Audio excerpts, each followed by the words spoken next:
한 주간 지역에서 가장 주목받은 뉴스와 여론을 소개해드리는 이슈 브리핑 시간입니다. 대구시가 시행하고 있는 공무원 임용시험의 거주지 제한 폐지가 논란이 되고 있습니다. 우수인재 영입과 지역사회 폐쇄성 극복을 위해 도입했지만 합격한 외지 인력 상당수가 퇴사를 선택해 실효성에 의문이 제기되고 있는데요. 매일신문은 거주지 제한 폐지의 문제점을 지적했습니다. 윤영애 대구시 의원은 시정 질문을 통해 거주지 제한 폐지 전면 재검토를 촉구했는데요. 공정한 제도처럼 보이지만 실제로는 지역 청년들의 공직 진출 기회를 박탈하고 역차별을 심화시킨다고 지적했습니다. 실제 타 지역 합격자의 증가, 낮은 정착률, 중도 이탈 문제가 심각해졌다고 주장했는데요. 대구시 인구 순이동 통계를 보면 올해 상반기 순유출 인원은 20대가 3,390명에 달해 연령대 중 제일 높은 비중을 차지했습니다. 경북일보는 대학 졸업생의 지역 이탈 통계를 소개했습니다.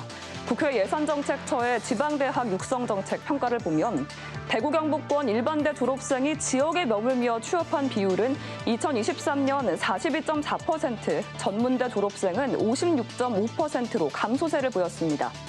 반면 부산, 울산, 경남은 일반대 55.3%, 전문대 71.3%로 대구 경북보다 높은 지역 취업률을 기록했는데요. 대구 경북권의 지역인재 양성과 취창업, 정주로 이어지는 선순환 체계가 다른 지역에 비해 미흡하다고 지적했습니다. 영남일보는 사설을 통해 대구 공무원 시험의 거주지 제한 시행을 촉구했습니다. 대구 청년들은 서울 이외 지역 공무원 시험을 볼 수 없는 반면 대구 공무원 시험 때는 전국에서 온 청년들과 경쟁해야 한다고 지적했습니다. 대구시의 거주지 제한 폐지가 지역 청년들의 취업 기회를 좁혔다는 해석이 가능하다고 봤습니다. 대구시 공무원 노조들도 지역 청년들이 취업에 상대적 불이익을 겪지 않도록 대구시가 귀를 기울여야 한다고 강조했습니다. 수갑찬 두 손으로 눈물을 훔치는 앳된 외국인 여성. 불법 체류 혐의로 적발돼 호송됩니다. 다른 외국인 남성들도 줄줄이 검거돼 호송 차량에 오릅니다.